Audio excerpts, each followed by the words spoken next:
আমার আদর্শ শ্রী ঠাকুর অনুকূল চন্দ্রের বাণী, ঈশ্বরে যুক্ত হতে হলে তারই মূর্ত আশীর্বাদ বাসুদেব সর্বং ইতি সমাত্মা সুদুর্লভ আশু অর্থ অর্থি জ্ঞানিত ভরত ঋষাদ তেষাং জ্ঞানী নিত্য যুক্ত এক ভক্তি বিশিষ্যতে প্রিয় জ্ঞানী বহুনাম জন্মনামতে জ্ঞানমাং বাং প্রবর্তন্তে।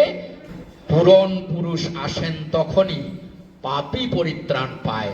ওই পূরণ পুরুষকে ধরতে হয়। তাই ঈশ্বরে যুক্ত হতে হলেই, ঈশ্বর কই, কোথায়, কোন জায়গায়? ওই ঈশ্বরে যুক্ত হতে হলেই তারই মূর্ত আশীর্বাদ আদর্শ বা সদ্গুরুতে যুক্ত হতে হয়। আর এই যোগী তোমার সতোৎকর্ষে ঈশ্বরে যুক্ত করে তুলবে। আর তখনই তুমি প্রজ্ঞা উত্থিত ওই গীতার সুরে গেয়ে উঠবে বাসুদেব সর্বং ইতি সমাত্মা সুদুর্লভ। কোথায় চলে গেলাম দেখেন, বাণী কোথায় শুরু, চলে গেল শ্রীমদ্ ভগবত গীতায়। কি বলল?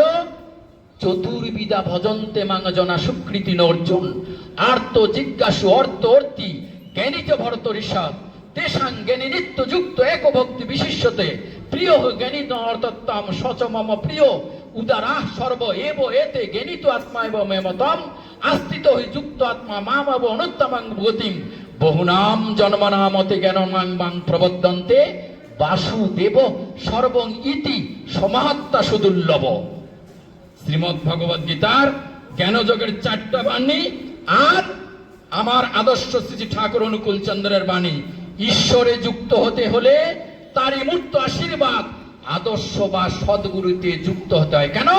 তিনি হলেন ওই ব্রহ্মবিদ, ব্রহ্ম এব ভবতি, নলেজ ইনকার্নেট, মূর্তিমান জ্ঞান, incarnation of knowledge in flesh and blood. আর তিনি তখন এসে আমাদেরকে ডাকেন।